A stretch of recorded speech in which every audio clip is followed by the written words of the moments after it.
Hello students, welcome back to my channel सेरिश institute. So आज की इस वीडियो में हम एनआईओएस का होम साइंस का क्लास 12th सीनियर सेकेंडरी का चैप्टर 2 कर रहे थे, जिसमें हम लोग ने ई पार्ट तक कर लिया था। ठीक है, एथिक्स इन डेली लाइफ, इसके पार्ट 1, पार्ट 2 एंड पार्ट 3 अगर आप लोग ने नहीं सारे पार्ट देखे तो देख लीजिए। इसके आगे अब मैं कंटिन्यू करने वाली हूँ। यहाँ पर डिसरिस्पेक्ट फॉर द जॉब से हमें स्टार्ट करना है। ठीक है, disregard of for rules and regulation तक मैंने आप लोगों को लास्ट वीडियो में बता दिया था। अब यहाँ एफ़ पार्ट से हम स्टार्ट करेंगे। बस 2 ही पार्ट बचे हैं, एफ़ और जी। ठीक है, तो एफ़ पार्ट है disrespect for the job. Oh I am only a house wife, I don't work, I am just a simple clerk. So have you come across people who feel ashamed about the job they are doing and talk like this? क्या आपने ऐसे लोगों को कभी face करा है जो कभी ऐसे बोलते हैं, यार मैं तो सिर्फ एक क्लर्क हूँ, मैं तो खाली एक सिंपल छोटी सी एक नौकरी कर रहा हूँ, मैं तो खाली एक दुकानदार हूँ, इस तरह की बात करते हैं। तो you must have wandered why they feel ashamed. तो आप कभी सोचते हो कि यार इनको ऐसी बात क्यों करना, मतलब क्यों ऐसा सोच रहे हैं ये लोग।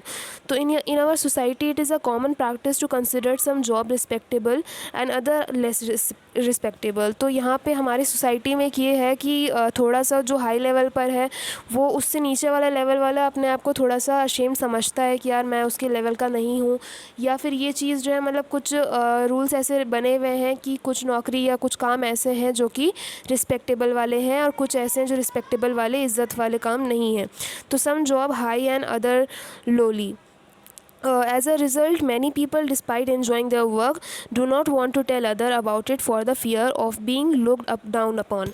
तो बहुत सारे लोगों का ऐसा नेचर होता है जो कि अपने काम को लेकर थोड़ा सा वो छुपाते हैं कि हम अपना काम किसी को बताएंगे नहीं कि हम ये करते हैं, हम दुकान चलाते हैं या हम इस छोटी सी नौकरी पे अपना अभी घर चला रहे हैं। तो ये सब चीज़ें लोग हाइड करते हैं कि हम बताएंगे ही नहीं किसी को, तो क्योंकि उनको थोड़ी सी शर्मिंदगी लगती है। A house wife contribution to the successful running of a home is not given due to respect by the family and society in general.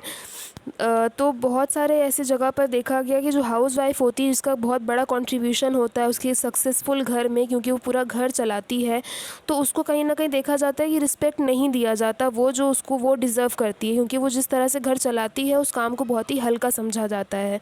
ठीक है, जबकि एक्चुअल में देखा जाए तो वो घर का काम इतना हल्का नहीं होता है, बहुत टफ काम होता है।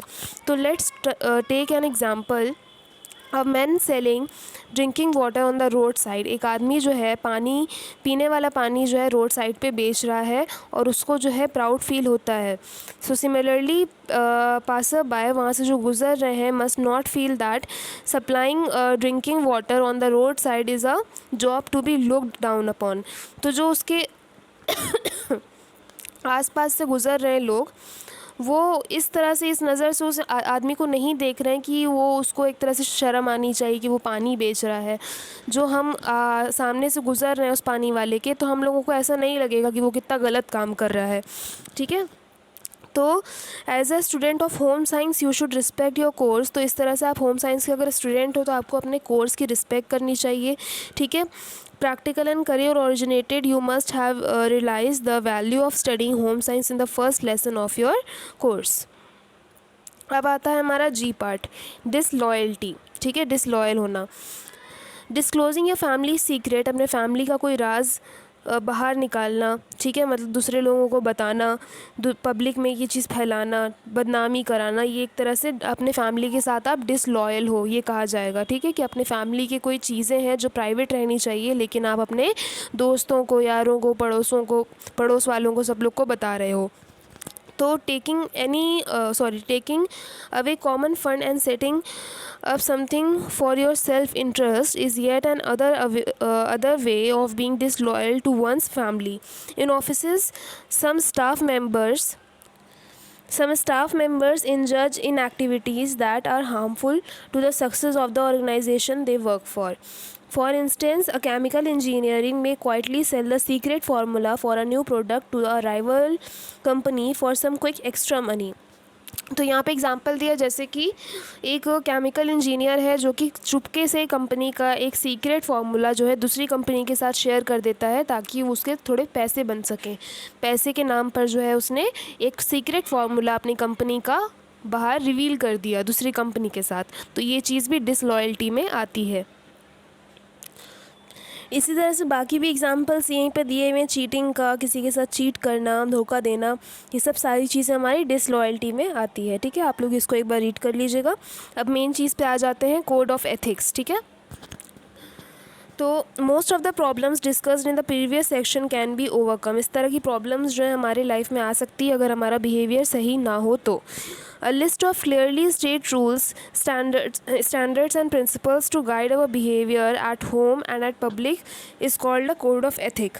तो एक सही कोड ऑफ एथिक कहने का मतलब है कि सही बिहेवियर, उसको हमने यहाँ पे कोड ऑफ एथिक का नाम दिया है। ठीक है, कि हमारा एग्जैक्टली सही एथिकल बिहेवियर क्या होना चाहिए। Code of ethic can be develop through mutual agreement of the person involved. The following is an example of a code of work ethic for us to understand and follow diligently both at work and at home। यहाँ पे कुछ code of ethic दिए हुए हैं, ये हैं आप लोग के कोड ऑफ एथिक। ठीक है, जितने भी पॉइंट्स दिए हुए हैं। तो सबसे पहले इसमें सारी चीज़ें बताइए हमें क्या क्या करना चाहिए। जैसे be regular and punctual at work and at home, अपने काम में रेगुलर होना चाहिए, पंचुअल होना चाहिए, जो काम हमें दिया गया है उसे अच्छे तरीके से पूरा करना चाहिए, पोलाइट बिहेवियर रखना चाहिए। ठीक है, पेशेंस होना चाहिए हमारे अंदर, रिस्पेक्ट देना चाहिए दूसरे लोगों को। Acquire the knowledge and skill necessary for to the task assign to you, उस चीज़ की जानकारी ज़रूर होनी चाहिए जो काम आपको दिया गया है, सौंपा गया है। Be prepare to learn more and update your self, हमेशा तैयार रहना चाहिए और सीखने के लिए और अपने आप को अपडेट करने के लिए, मतलब एक तरह से आगे बढ़ने के लिए। Find more and more efficient way of getting your work done, अच्छे से अच्छा रास्ता ढूंढना चाहिए अपना काम करने के लिए। ठीक है, manage and apply your resources efficiently, अपना जो रिसोर्सेज है उसे अच्छे तरीके से मैनेज करना चाहिए, यूज़ करना चाहिए, वेस्ट नहीं करना चाहिए अपनी रिसोर्सेज सारी। हमेशा सारे रूल्स एंड रेगुलेशन, पॉलिसी सब कुछ फॉलो करना चाहिए स्ट्रिक्टली। ठीक है, किसी के साथ भेदभाव नहीं करना चाहिए, किसी के साथ भेदभाव नहीं करना चाहिए, रिस्पेक्ट देना चाहिए हर इंसान को, चाहे आपसे छोटा हो बड़ा हो। Do not accept favour that may negatively influence the performance of your work, कभी भी कोई गलत चीज़ आपको ऑफ़र करे तो आपको कभी भी एक्सेप्ट नहीं करना चाहिए। Be loyal to your work, अपने काम को लेकर हमेशा लॉयल रहना चाहिए, अपनी ऑर्गेनाइजेशन, अपनी कंपनी के साथ लॉयल रहना चाहिए। और expose corruption where ever you encounter it, कभी भी आपके सामने, नज़रों के सामने कुछ गलत हो रहा हो तो आप उसको ज़रूर एक्सपोज करो। ठीक है, let us take a pledge today that we will follow this codes of ethic every day. तो इस तरह की आपके अंदर कोई ऐसी चीज़ है जो नहीं आप फॉलो करते हो तो आपको आज से फॉलो करना है। ठीक है, rising ethical standard. So what suggestion can you give to rise people's ethical standard? आप क्या सजेशन दोगे कि लोग ये सारे कोड ऑफ एथिक जो है सीखें, एथिकल बिहेवियर उन्हें अच्छे समझ में आना चाहिए। Well, read the following suggestions and see if you are agree with them. ये सारे सजेशंस यहाँ पे दिए हुए हैं पार्ट में, पार्ट ए है, पार्ट बी, पार्ट सी। ठीक है, बस यही लास्ट हमारा टॉपिक बचा है, इसको अभी हम कंप्लीट करेंगे। तो पब्लिक डिस्क्लोजर एंड पब्लिसिटी, मतलब आप जो है अनएथिकल बिहेवियर और उसका क्या इफ़ेक्ट है जो हम पूरे चैप्टर में पढ़ा है उसको दूसरे लोगों को समझा सकते हो पब्लिक में। ठीक है, उसको पब्लिसिटी उसकी कर सकते हो। ठीक है, जैसे कि unethical and corrupt worker should be held responsible for their action, such responsible people should be exposed, ऐसे गलत लोगों को एक्सपोज करना चाहिए, उनको पनिश करना चाहिए। ठीक है, और ये जो गलत क्या कहते हैं, गलत फ़ायदे उठाने वाले लोगों को जो है एक्सपोज करना चाहिए। Bringing their wrong doings to the notice of the family members and colleagues and also create a social embarrassment for them, और जो गलत लोग हैं, गलत कलीग्स हैं, उनके फैमिली मेम्बर्स को इन्फॉर्म करना चाहिए, पूरे में बदनाम उन्हें करना चाहिए ताकि नेक्स्ट टाइम से जो है वो ऐसी करने की कोशिश ना करें, उन्हें वार्निंग देना चाहिए। Preparation of a code of ethic, जितने भी यहाँ पे कोड ऑफ एथिक बताए गए हैं उसको हमें फॉलो करना चाहिए और दूसरे लोगों को भी समझाना चाहिए कि वो भी ये सब सारे कोड को फॉलो करें। ठीक है, सी पार्ट है teaching of ethics and values in school and colleges.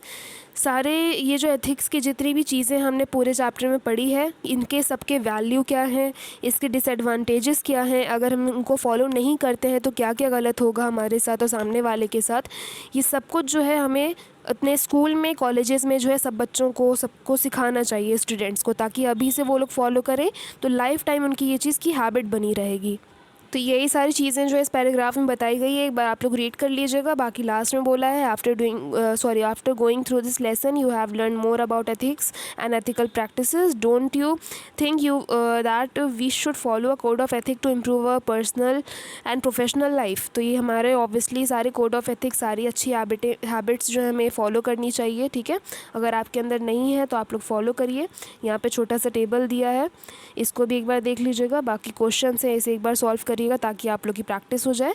और यहाँ पे हमारा ये वाला चैप्टर कंप्लीट होता है। ओके, सारे पार्ट्स अगर आप लोगों ने नहीं देखे हैं तो जाकर देख लीजिए। अब अपने नेक्स्ट वीडियो से जो है आप लोग का चैप्टर 3 स्टार्ट होगा। ओके, मिलते हैं चैप्टर 3 वाली वीडियो में। बाकी अगर आप लोग मेरे चैनल पे न्यू हैं तो फटाफट से इस चैनल के साथ जुड़ जाइए, चैनल को सब्सक्राइब कर लीजिए एंड इसी के बगल में बेल आइकन है तो उसे ज़रूर से क्लिक कर लीजिएगा ताकि जब मैं वीडियोस डालूं तो आप तक जो है मेरी वीडियोस की नोटिफिकेशन पहुंच जाए। वीडियो पसंद आया हो तो प्लीज़ लाइक करिएगा, वीडियो को और बच्चों के साथ शेयर करिएगा ताकि उनकी भी हेल्प हो सके। मिलते हैं नेक्स्ट वीडियो में, तब तक के लिए stay safe, stay healthy and thanks for watching.